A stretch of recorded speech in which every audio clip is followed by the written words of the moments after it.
947 Music Life. Hashtag MSW. You may begin to feel anxious or excited. Honest, deliberate, engaging, uncensored. High dosage administration can cause adverse reactions. And most importantly, independent in mind and execution. This is a normal response. Are you ready? Marawa Sports Worldwide. Baba Mteto, go ahead. Fly, killer.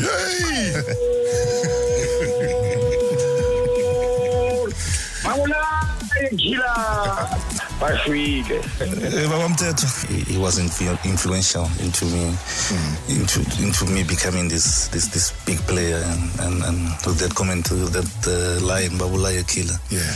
So I put him in the same level as Pizzo and maybe Mr. Jomosono. They launched my career. What a game of cricket. Two terrific semi-finals, but it's Australia that have stood tall under extreme pressure.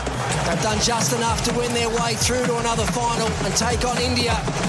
It's all over for the Proteas. I think the score of 212 was very low, or really very low. Yeah, unfortunately, the Proteas came very, very, very short. And obviously, putting in Temba Bavuma was a big, big mistake. It's not about him as a person. Same like with the rugby, Mane Lebok just could not handle the pressure. So that's why we needed a better kicker. Unfortunately, we out. And yep, we have to wait years and years again. Pom, pom, pom. Robert Marawa, live on 947. Vuma FM, Rise FM, and Sowetan Live. Hashtag MSW. Well, imagine if you are Everton Football Club and it is a Friday today and you're going ahead onto a weekend. And all you get is the fact that you've now officially been docked to 10 points for the breach of Premier League profit and sustainability rules. The club has issued an official statement with regards to that, which has been the breaking news story for most of the afternoon, saying that Everton Football Club is both shocked and disappointed by the ruling of the Premier League's commission. The club believes that the commission has imposed a wholly disproportionate as well as unjust sporting sanction. That's what they feel. That's their latest statement. I don't know how, because when I was reading over these rules earlier on, I was like, they give them some leeway of something like £105 million to play around over a period of time. And if you go below that, then the sanctions, then the commission kicks in. So they say that they feel that it's wrong. The club has already communicated its intention to appeal the decision to the Premier League. The appeal process will now commence, and the club's case will be heard by an appeal board appointed pursuant to the Premier League's rules in due course. Now, Everton maintains that it's been open and transparent in the information that it has provided to the Premier League and that it has always respected the integrity of the process. So the club does not recognize the findings, that it failed to act with the utmost good faith, and it does not understand this to have been an allegation made by the Premier League during the course of the proceedings. So both the harshness and the severity of the sanction imposed by the Commission are neither a fair nor a reasonable reflection of the evidence submitted. So the club will also monitor with great interest the decisions made in any cases concerning the Premier League's profit and sustainability rules, and Everton cannot comment on this matter any further until the appeal process has been concluded. Wow. What a way to start, man. What a way to start. Everton, 10 points docked for breach of Premier League profit and sustainability rules. Well, that is the story that's been ongoing. All right, we'll take your reaction to anything that is top of mind as we head into the weekend, another sporting weekend. It is International Weekend. A weekend where, whether you like it or not, I think something, somewhere, somehow has to be done about information, man. I don't know how many people even know that Bafana Bafana are playing a very crucial game. I'll tell you about that. And they're playing down in Durban at the Moses Mabhida Stadium. Maybe you want to give me your opinion about it. If you're down in Durban, is that part of your plans? Have you made tickets available for yourselves and your family to go and watch Bafana Bafana play? 060 708 0484. But also befitting as well, as we did in the last 30 minutes of the show on the other platforms where we were paying tribute to George Chigova. We have not had a chance this week to touch on a story, a very sad story indeed, concerning the passing on of one of the kindest and most humblest, hardworking and ever so dedicated gold miner, George Chigova. And we are told that it was due to a heart attack that he suffered. He had suffered a heart attack back in July, but then this Wednesday, he died of a suspected heart problem. I'm going to go to Far Post journalist Ofani Munyai, somebody who knew George quite well. If I'm not mistaken, had been in conversation to him just prior to all of this happening, and very sadly so indeed. And may his soul rest in peace. Ofani, thank you so much for your time. Good evening. Evening, Rob, and evening to our listeners. Indeed, it's a very sad time. To be talking about the passing of one of a kind, George Chigova. I think one thing that stood out for George was his humility and his ability to really get along with everyone, even when it was not necessary. I think George's character was that kind of person, And at Polokwane City, where I first met him, he was one of those popular players that got people together. So, it's a sad loss. He was a brother to some of us, but he was a footballer and a father, a brother and a family man. Tell me about the last conversation, Ofani, that you would have had with him. The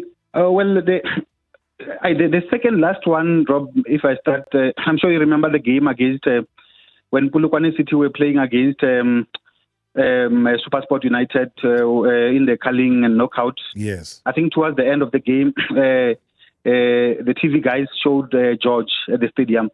So as we always do, I gave him a call, teasing each other to say, you are gaining weight or you're losing weight, all those kind of things. So it was just a friendly chat, and then he told me that he's looking forward to coming back to training at SuperSport United, because it's high time that he reclaims.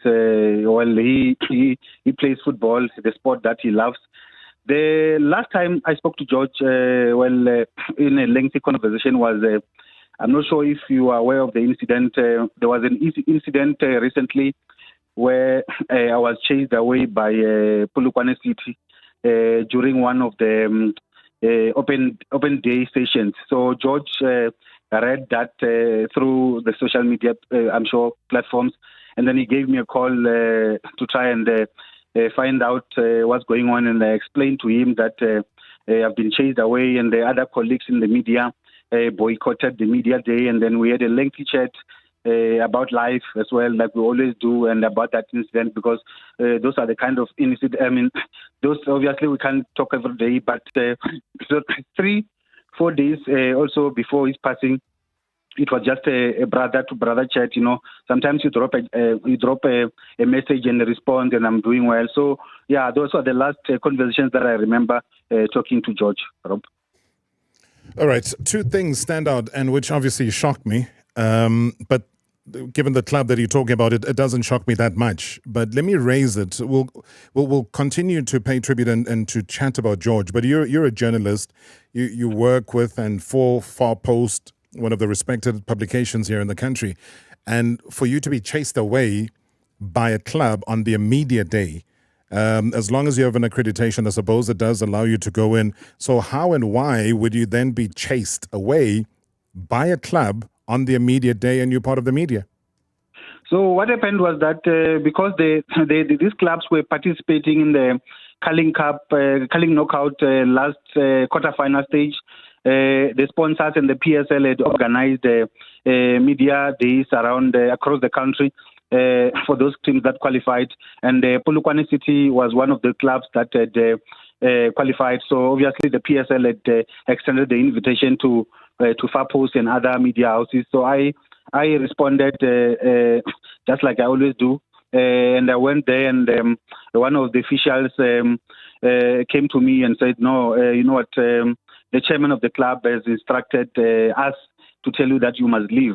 The issue was obviously got the intervention of the South African Football Journalists Association as well as the PSL, who demanded answers from the club. And eventually the club wrote back to the PSL apologizing about the incident and also saying that the chairman was not aware that there's an instruction to chase me away from training. But Rob, also to add on to say, when I asked why I was being chased, I was not given an answer. But the ultimate answer from the club was that the chairman never gave that kind of instruction to anyone, and therefore they are going to try and investigate the issue in-house, which is their business, you know. So you being chased away must have just landed and come from absolutely nowhere. That's a story that's very hard to believe. But I do hope, though, for your own integrity that they were not trying to embarrass you publicly, because that is something that is not necessary at this stage. That is why in the professional league, everybody needs to conduct themselves, including club chairmen, professionally. Yeah, absolutely. I think the intention was to humiliate me. But I don't think they expected what transpired on the day, because I was also surprised in terms of the support that I got from my fellow journalists, because everyone was there. Said, you know what, if you are chasing this one, then we all leave. And indeed, they left. You must feel bad for the sponsors that spend a lot of money to bring all those brandings and everything, catering and, and to receive such, sort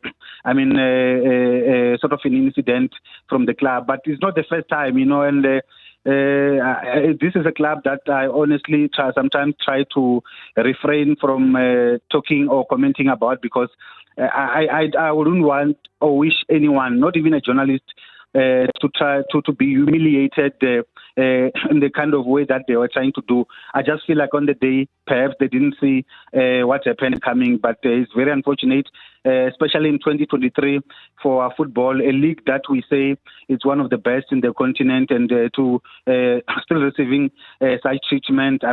If they were to come to me and explain reasons, not that they have a right to chase me, the reasons of what I did and when, then we have a chance to amend, or to amend the relationship, or to explain, or to apologize if I have to. But up to this point, I don't even know what I did to Polokwane City.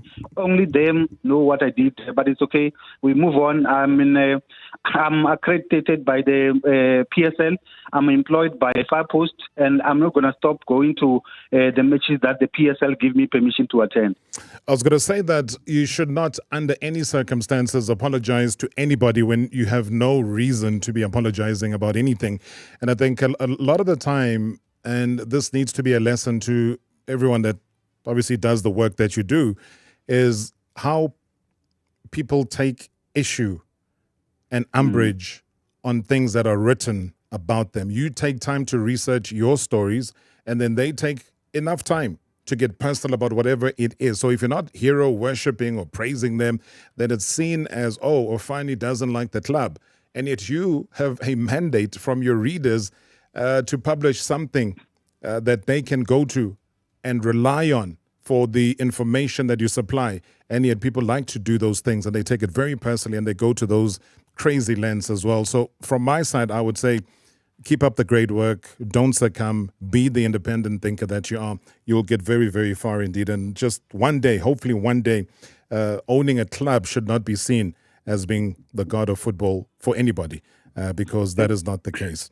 No, thank you so much, Robert, for the kind words, and I really appreciate it. No, absolutely, absolutely. I think the days of disrespecting journalists really should come to an end. The situation around the deceased, and I go back, funny, to July this year, and he had been, invited to come back to SuperSport United, but he was already told then. There were already headlines saying that he's unlikely to play football again in July. So he had been told about this. How much of it was he able to share with you, and how much of it was it a problem to him? Yeah, I actually, to be honest, got to discover that George is not well through an article that was written by our colleagues in the industry. And I called George immediately, obviously not as a journalist, but as a brother, because I think our relationship was obviously at that level. So I wanted to find out in terms of how is he doing, and then he was open to say, look, he has a heart problem that one doctor was saying perhaps it might be time for him to call it quits in football, but it's not all done because there is a second opinion that he's going to get from obviously another medical doctor. I don't know from where, and so from there it was just to say, how are you now? Are you coming back? Checking up on each other up until the conversations that I was telling you about Robert. From time to time, it's someone that obviously I will check on his health.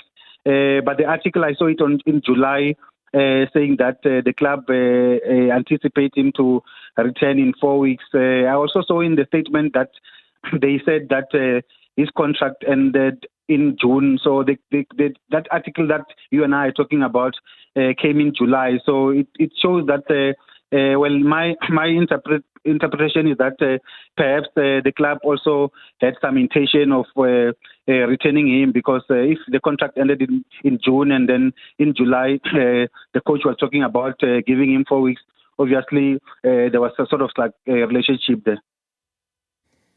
And just in 20 seconds, man, finally, how would you remember George? Humble. I think humility stands out, Robert. And he loved his family. He loved football, and he wanted to play for his family. And someone that is very proud of where he comes from, which is Zimbabwe, because we always bragged about being the best goalkeeper that comes from Zim. And I remember I remember when Elvis Pezeze was on top of his game here. I used to tease him that Elvis took his place, and he used to get very angry because he really wanted to get back and play for the Warriors. But just to sum it up, Robert, his humility, I think, stood out for me. Thank you so much. Afani Munyai, a journalist with Far Post. Thank you so much indeed. And may your friend's soul rest in peace. He'll forever be remembered. Thank you very much indeed for sharing some of those moments, and keep up the good work. Thank you, Robert, and good night. Thank you so much indeed. Afani Munyai joining us right here on hashtag MSW Marawa Sports Worldwide. There's been an appointment of a coach down in Cape Town. Hey, you know him very well. Hashtag MSW live now on 947 Vuma FM, Rise FM, and Sowetan Live at the same time. Hashtag MSW. If you want to make real money, you got to start your own business. The thing is, you need a stable profession. Doctor, lawyer, accountant. You won't get anywhere without a postgrad. Career in tech is the way forward. Going to the family business, it just makes sense. At Investec, we won't tell you how to make your money, but we will help you make the most of it. If you earn over 800,000 Rand per annum, you could qualify to bank with us. We'll even take care of the admin when you switch your account. Now that's private banking. Investec is an authorized financial services and registered credit provider.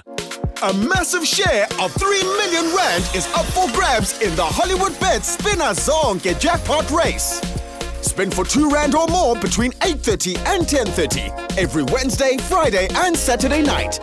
T's and C's apply. Hollywood Sportsbook is a licensed betting operator. Hollywood Bet supports responsible gambling. No persons under the age of 18 years are permitted to gamble. Winners know when to stop. South African Responsible Gambling Foundation toll-free counselling line 0800 006 008 or WhatsApp help to 076 675 0710. At the Courier Guy, we're ready for another Black Friday. The Jennies have diesel, our inverters are charged. Bring it on, man.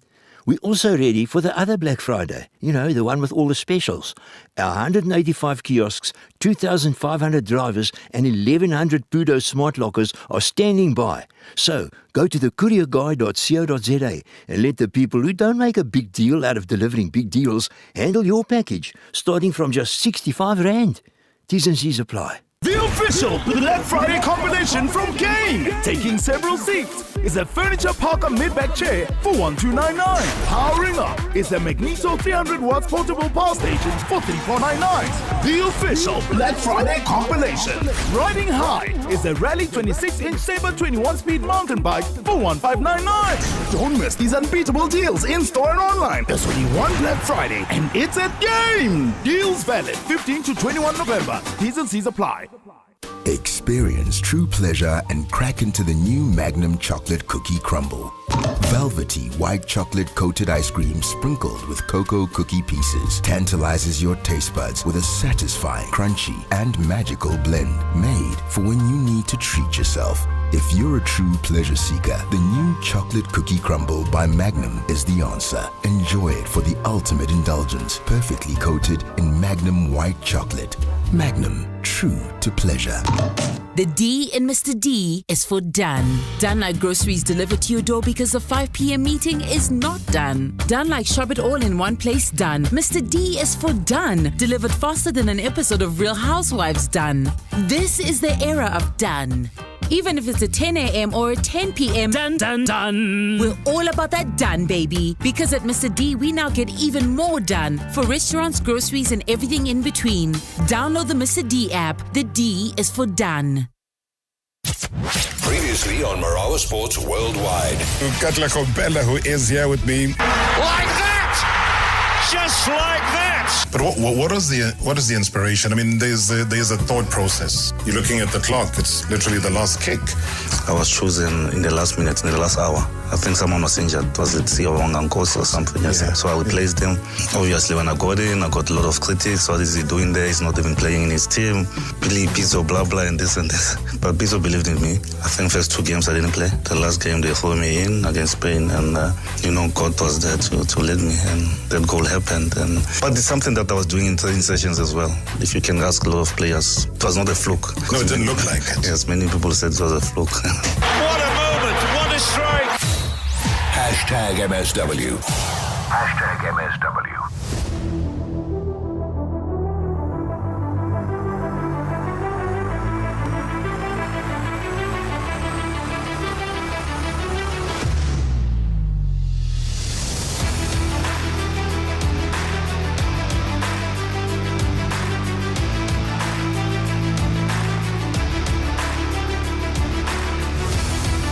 Well, just checking my mind back to yesterday, around about this time, where we were all just nervously watching the television. What was going to happen? Was South Africa going to make it through to the final of the Cricket World Cup? Well, it wasn't to be.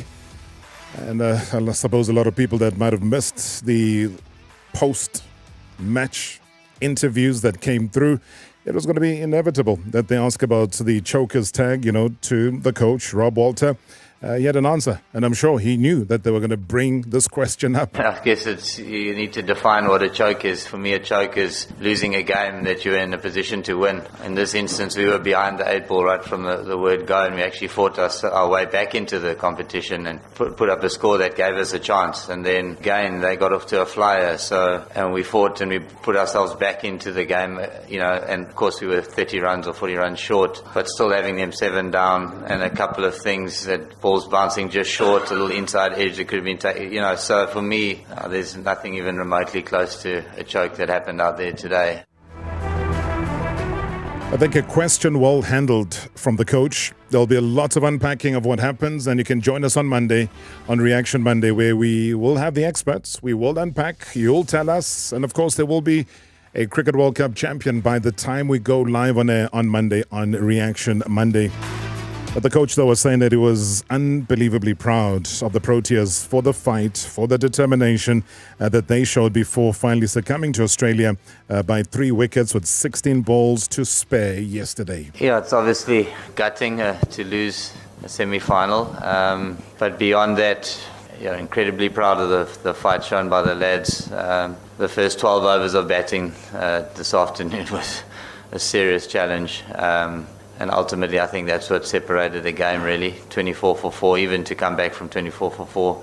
The way Classy and Davy Miller batted together in that partnership. And unfortunately, Heinrich's just getting out when the momentum was really starting to turn in our favour. But then the way, again, Gerald partnered with Dave and the tail to get us to 213. Obviously short. I think 270 was the sort of total that we were speaking.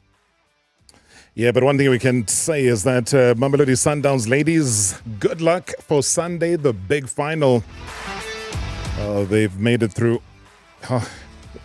It's been one of those moments, you look back and you celebrate their achievements. You look back and you say there's something, somewhere, somehow that they're doing right at Sundowns, including the ladies. I mean, we see it firsthand what the men's team is doing. But we say to Jerry Shabalala, the coach, and the ladies, good luck.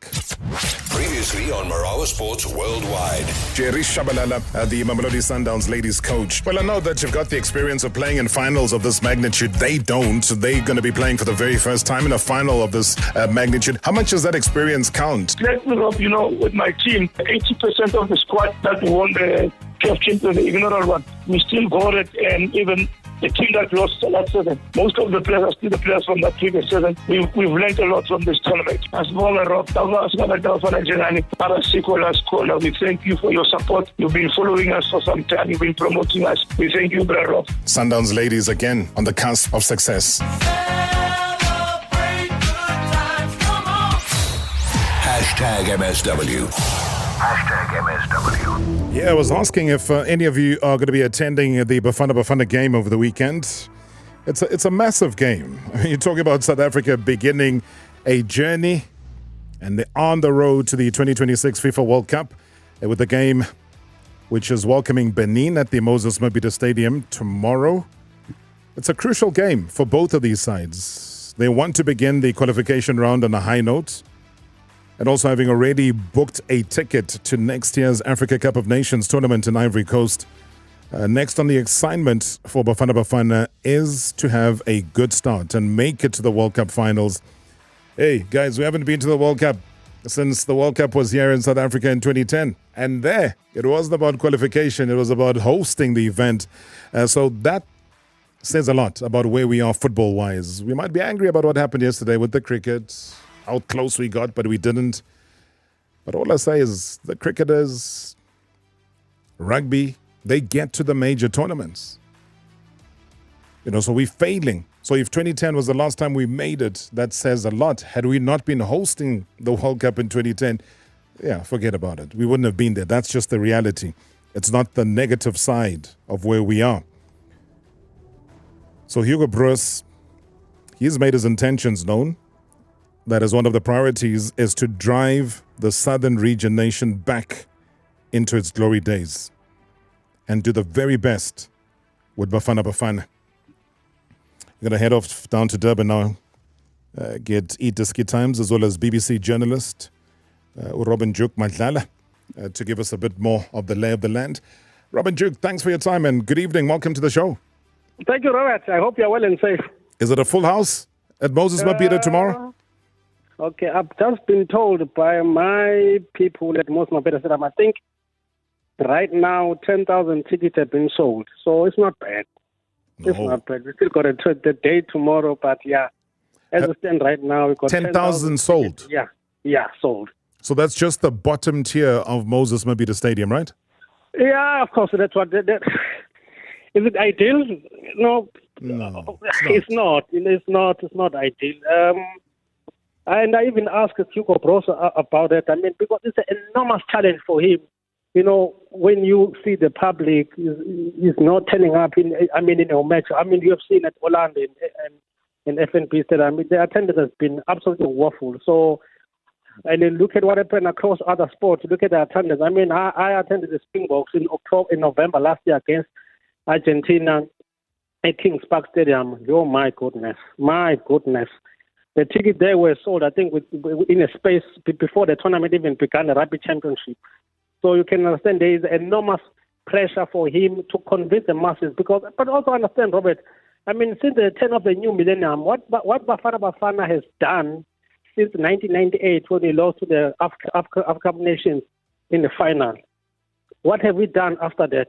It's been over 20 odd years since we convinced people that we are a football nation. So Bruce is suffering this, but yeah, so that's what I can tell you right now. That 10,000 tickets have been sold. Yeah, and selling and giving out are also, you'd have to go. You know that they'll tell you sold. They're just meaning that people who have tickets in hand have, it's 10,000. So whether those are sold or they've been giveaways or been whatever the word is but that's fine. I think all we're saying is that for people that are listening and they're in and around Durban and they can, and because there's been no marketing around this game that has been that visible, we are now telling you and asking you and saying that if you can, please lend your voice. We would love to see our national team make it to a FIFA World Cup. And Absolutely. This is your moment to do it at the Moses Mabhida Stadium. Tell me, though, how much of it have you been tracking since your arrival? What's the news? What can you tell us?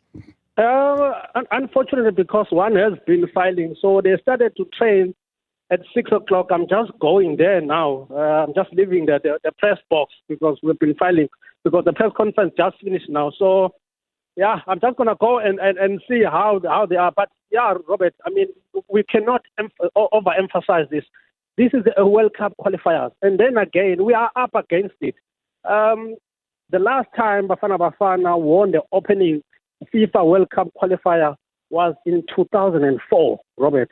Sure. The 2006, we were qualifying for at the time when Stuart Baxter was there, we were qualifying for the 2006 World Cup. We didn't win the opening game. 2010, yes, we were the host, but we didn't win the opening game. 2014 in Brazil, we didn't win the opening game. 2018, we didn't win the opening game. 2022, we didn't win the opening game. Now we're playing against Benin. We're ranked 93rd in the world, eh? Not much experience. He was a part of Nigeria. Remember that won the bronze medal in 2019 in the Africa Cup of Nations. And Bafana Bafana lost to Nigeria in quarterfinals on that occasion. So he's got a huge experience on this occasion. So, as I said, Bafana Bafana got up against it. But also, I mean, it is a perfect opportunity because we saw on Wednesday, Rwanda, played to a draw against Zimbabwe. And also, we saw a big shocking result. I mean, they have created a huge fury in Nigeria when Nigeria were held in Uyo, at home, by Lesotho. I mean, Lesotho have not won the World Cup qualifying, Robert, since 2013 when they beat Sudan. So, I mean, there is no excuse there. A win tomorrow, you go top of Group C, and also Bafana going away in Rwanda. On Tuesday, and then I'm being told Lesotho game against Benin will be here at Moses Mabhida Stadium on Tuesday. So Benin are not leaving. Benin are going to be here for these two games because the Swiss decided to play the World Cup qualifiers here in South Africa.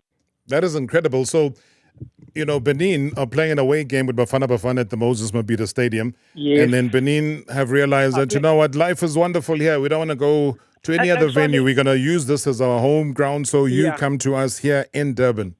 Yes. So they are not leaving because Lesotho, are one of many African nations that can't host their matches at home. So even last year, the African Nations qualifiers, they couldn't play a game at home. So they were all played in Joburg, Dobsonville. You saw Namibia as well when they shocked Cameroon at Dobsonville Stadium. So that's what happened. So everything is set up for because I even asked Coach Gennard Rowe. He said he was not aware. I said, Coach, this is a breaking news for you because I'm here. You're not going to go anywhere. You're going to play Lesotho here. Sure. And just talking about that, we're talking and playing against sides. Benin ranked 93rd in the world, Rwanda 140th in the current FIFA rankings. South Africa haven't moved, ranked 65th in the world. So you would say we have an advantage, but these are numbers. Rankings at times count for nothing. Was there any takeout that you got from the press conference that just finished a short while ago that you can share, though, with our listeners? Yeah, of course. We only spoke to the coach and the Sandra Tolu because another issue, Robert, is this, for me, it came as a huge bizarre. CAF and also is not helping member associations and nations that have qualified for the AFCON. If you remember last year, those nations, 5 nations who qualified for the World Cup, If you remember, September and October and November, they were excused to play the AFCON qualifiers. The AFCON that they just finished last year because they've qualified for the World Cup. CAF said those nations should play friendly matches. Imagine now, you are playing games of consequences. You have to win tomorrow. You have to win on Tuesday. And then because you got an AFCON finals in January and February next year. So it's not ideal. It's not ideal for if you're a coach that you're still looking for combination. So as I said, Hugo Broos is under enormous pressure. And then again, Robert, people are maybe not aware. This is another breaking news for you. There is an issue of the assistant coach with regard to Helman Mkhelele. Helman Mkhelele, our Midwest Express, the AFCON winner in 1996, he doesn't have a CAF A license. So what's going to happen to Hugo Broos when it comes to someone on the bench next year's AFCON? So there's another issue. He doesn't have, because he is here as I'm talking to you. I'm watching, there he is here, and then you're in Joburg, they're conducting the CAF A license. It's not there. And then the next FIFA break, which is in March, I think SAFA have opened that enough up for another enrollment, to proceed. So who are you going to have on the bench when it comes to AFCON? You can't have Hugo Broos only. You cannot. But I'm hearing Sundowns have opened out the gate and said, come and look up, we got these fabulous two guys, and also the one that follows, the Compeller. And now they've opened the door. They've opened the door and said, come and take over. We got the incredible coach that has played the football that is beguiling and beseeching and pleasing in the eye. In Ronald Mkwena with Mamelodi Sundowns, you saw what they did in terms of absolutely crushing Wydad Casablanca in all aspects of the game. So yeah. That's a crazy story, though, because you talk about Helman Mkhelele. One was able to see him, speak to him very briefly on Sunday when he and Hugo Broos were arriving for that Casablanca game against Mamelodi Sundowns. They sat up until maybe about 5 or 8 minutes before the end of the game, and then they walked out. One was really not aware of that, and it's very strange, and one would have taken this opportunity to get him to be at Safa House. Absolutely. I even asked Hugo Broos, I said, what are your plans B? Hugo Broos said, I don't have any plan B, but Helman Mkhelele is coming with me. And then I said, I don't think also people at SAFA or anyone have briefed the coach. You remember at the beginning of last year, CAF released a circular, and then they said no one is allowed to sit on the bench in a CAF matches if you don't have a CAF A license or a CAF Pro license. If you're outside of this continent, you must have a UEFA Pro license. Then you can be allowed. But if you don't have any of those things, you're not allowed to be on the bench. You know what? That is one of the craziest things I've heard, and simply because the likes of Eric Tinkler, the likes of Stevie Barker of Stellenbosch, the likes of Gavin Hunt, all of these experienced coaches are currently attending that cause because they don't want to go through the humiliation that has befitted a lot of these coaches in the past, and that is why they are at the course. And I know that Steenbok, the TD, has spoken about Roland Mkwena coming through to help and conduct, the football coaches with the cafe course. So all of these things now start to add up. We're just flat out of time, Robin. I hope the game is a success and we can chat again tomorrow with the victory. Thank you very much indeed for some of those breaking news stories that you've had, and enjoy that workout that the boys will have this afternoon. Okay, thank you, Robert. I appreciate it, Baba. Thank you so much indeed. That's Robin Duke Madlala joining us, a man who is there all the time, hey, in the firing line. Itiski Times BBC journalist attending the training session there this evening with Bafana Bafana. But yeah, very disturbing, some of the things that he's had to say. But we wish the boys everything of the best, and hopefully all of that is put aside and we go for victory. When we come back from the break, the newly appointed coach of Cape Town Spurs. Marawa Sports Worldwide Live. In 3, 2, 1. On 947, Vuma FM, Rise FM, and Soweto Live. #MSW. Ayanda, new bag, just like mine. Mine is nicer, yes. Same color nje. Mine is brighter. Did you same? Aye, it's not. I got mine with my cashback from Absa Rewards. My bank does that. Things are always brighter with rewards. I got. If you got up to 30% real cash back with Absa Rewards, you'd also be proud of it. Join at absa.co.za. Absa is an authorized FSP and registered credit provider. T's and C's apply. Salva, does it feel like your entertainment subscription is playing a magic trick with your money every payday? Now you see it. Now you don't. Monthly subscriptions are sold last month anyways. So let's flip the script this Black Friday. From the 23rd to the 30th of November, you can get the Better Box from Pep for just $6.49. Yep, save 50 Rand on an OpenView decoder and a lifetime worth of subscription fees because you only pay once. That's why OpenView is for everyone.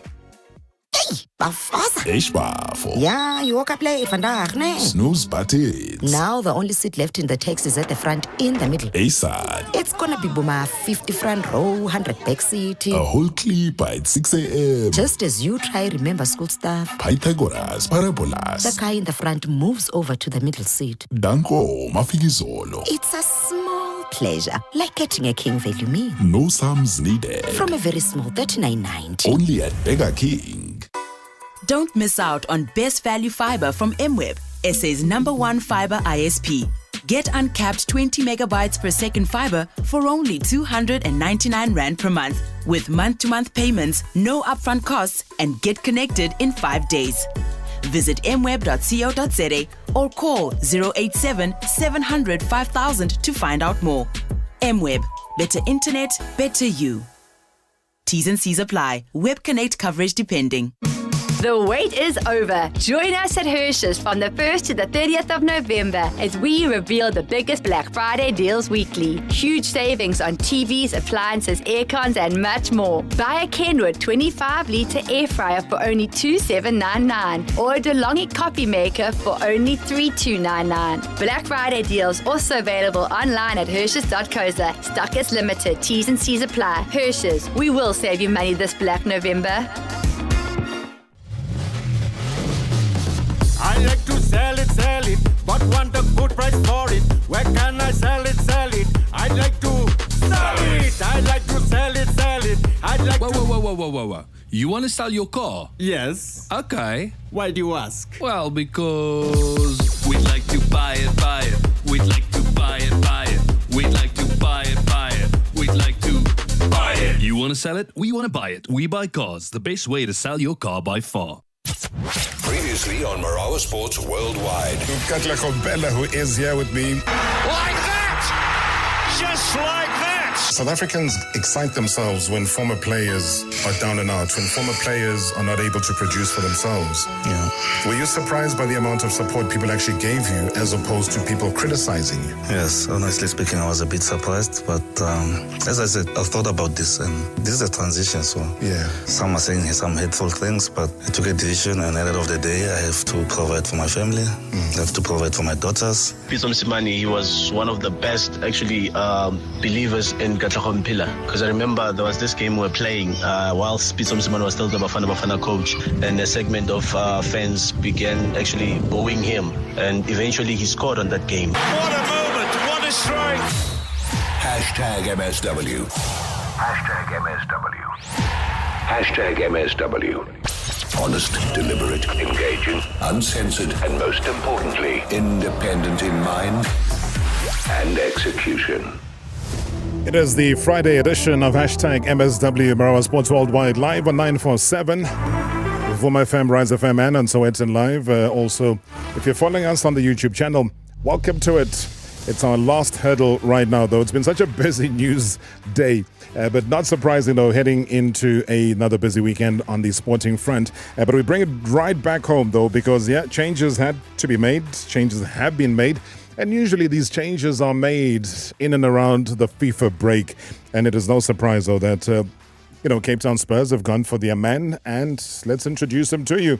No stranger to us, no stranger to SA football or football generally around the world. And Biddendorp is down in Cape Town. Thank you so much for your patience on the line there, Coach. Thank you. Welcome to the show and congratulations again. Another appointment. What does that mean for you? Yeah, thank you, Robert. It was a little bit of a project to get connected, but anyway, allow me please to make one comment to your discussion with the coaching licenses from before. Yes, please go ahead. You can hear me on it.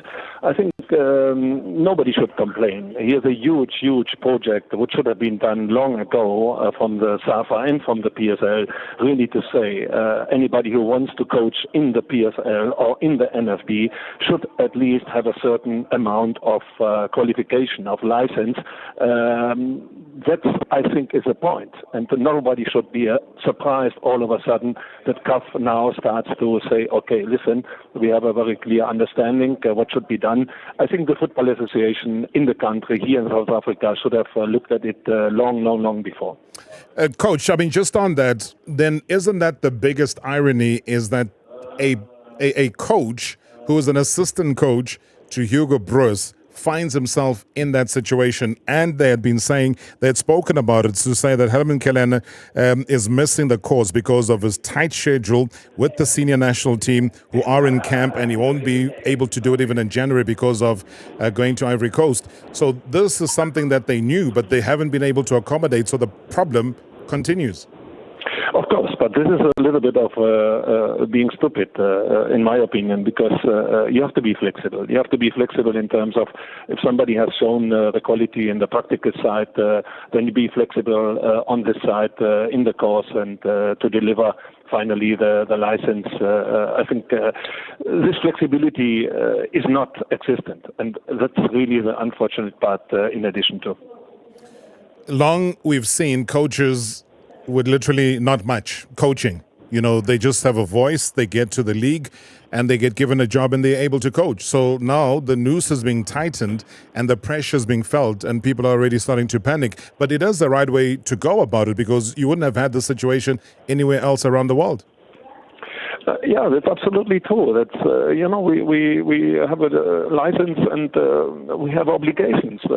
Having a license for now, in my case, from 1996 till today, and you have to go for further education every 3 years. You have to deliver an amount of sessions to prove it to the German Football Association that it is not expiring. It is expired every 3 years, and if you don't do the further education, you don't have a license anymore. Simple, easy. Now ask all these guys you were talking about before, how intensive have they forced themselves to do and to go for it.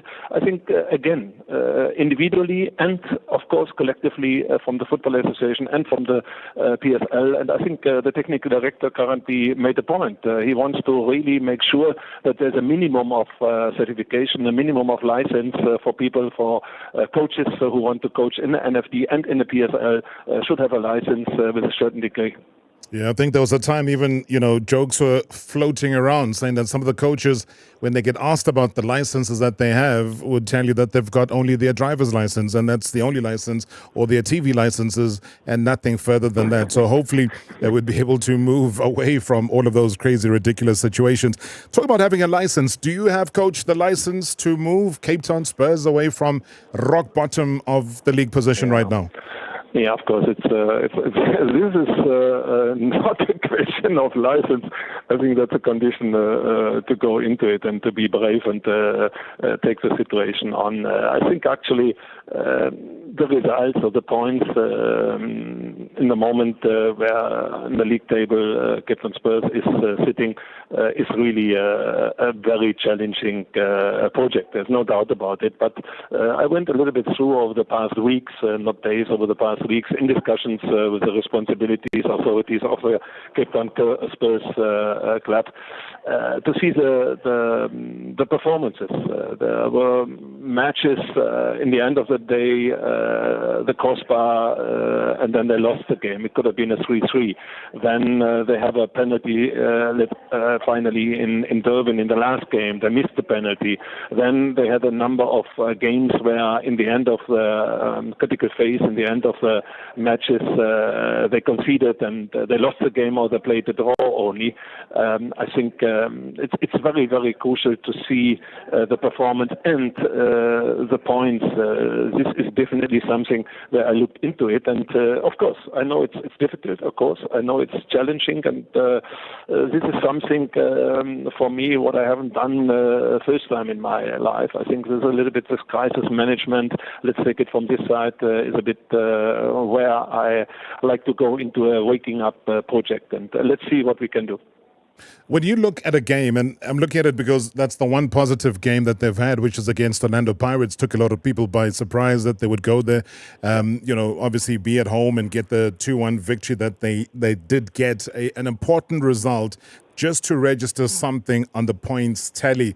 What would you have taken away? I know that you've studied them, Coach. You never go into any project without doing the due diligence and the homework around it. What do you think they would have done right, despite them having only 29% of the ball possession, Pirates having 71% of the ball possession, but still getting the result?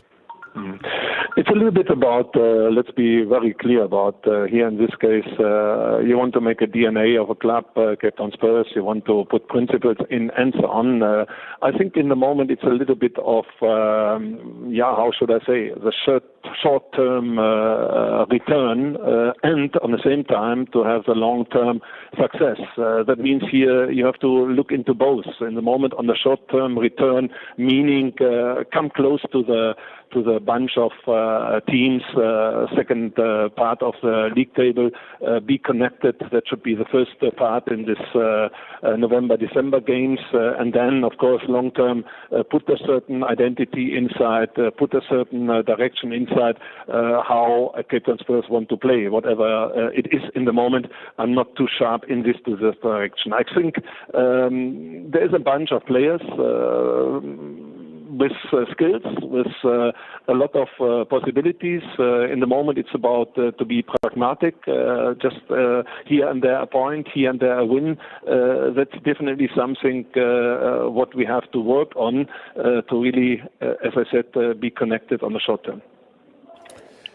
Games coming up, and I was having a look at that while the appointment was being made, and I said, okay, well, maybe the joy of having two games that you're going to be playing at home, Royal AM at home, and then the next one is a Cape Derby against Stellenbosch.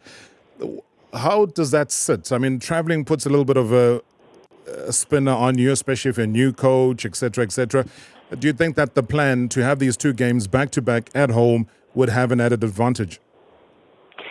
But, if you play in Durban, if you play in Cape Town, if you play in Johannesburg, in the moment inside the league, it's in my opinion, it's not really something where you should count on to say, okay, it's done and dusted. I think actually what we have to do here, and we had some chats already today with fans, with the supporters, really to produce an energy inside the stadium that you feel it's a home stadium, it's a home ground advantage, put the right confidence into the team, be brave, be riskful going forward. And I think actually all these elements, it's very general talk, but in the moment is really for me in training session during the next 7-8 days in preparation for these two games to see which players are really prepared to know that's something where they have to contribute on the maximum.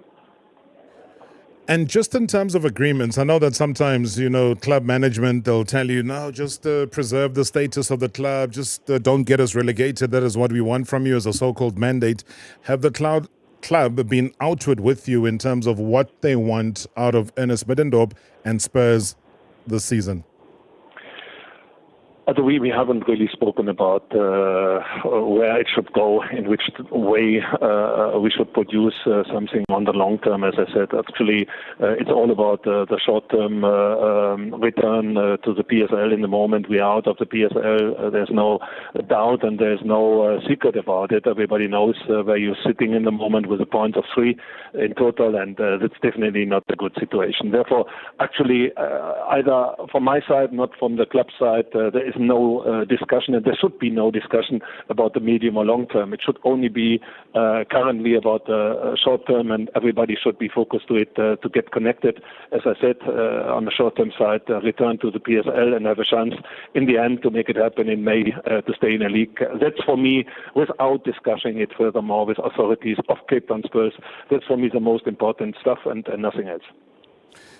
I was looking at the statement that came through, from the boss, the CEO, Alexi Efstatio, who wanted to address some of the real reasons around why the club finds itself in the situation that it finds itself. He says that the one issue that we have to address, and I'm quoting him here, is the fact that people tend to believe that we don't have good enough players and we have inexperienced players. We are definitely not a club that would overspend its budget. And as you know, currently in the PSL, there are 2 or 3 clubs that have got FIFA bans. And the main reason for that is that they tend to bring in players that they can't afford. But we are definitely not in that category. Assessment of players. And as he says, that there's a belief from people saying that the players there are just not good enough. I will not really make a statement in such a way to say there are players who can't play in the PSL. I think there's a number of players. I have worked with it, not only Keegan, not only Nico, not only Clayton. They have shown over the years that they are very clear capable of. There are a number of players on loan coming out of the camp from Sundowns. There's a number of players coming out of a very qualified disc team. I think in the moment on position 5 inside the disc team round table after played 10, 11 games. That's something where you should consider, and this is thinking what Alexi is talking about, that there is a potential. There is a potential, and now it's about to really find the right way, the right areas of improvement for now to make it happen, that we have a qualified team. I think start with certain aspects, forward movement, forward passing, vertical passing, dribbling capacities, and so on. And of course, in the moment, I have some basic ideas, turning on to training sessions, probably more going into the fundamentals and the basics of the soccer game, and then to come from there who is qualified, who is really prepared and willing to put the entire maximum skills in for the team, for the club. And I think actually what I have seen so far, watching the games, analyzing, there is a certain potential. It should be qualified enough to make it happen in the end of the season. Coach Ernest Middendorp, as always, thank you so much indeed for your time and good luck on the project. Thank you very much. Okay, thanks. Thanks so much there.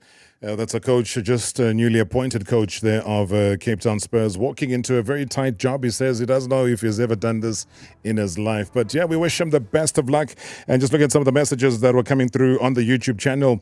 Koshla Nicholas was saying that, hey, Bafana Bafana are playing a team that is from a coastal region. Why does SAFA take the game to the coastal part of the country, which is KZN? Surely that gives Benin an advantage over Bafana Bafana.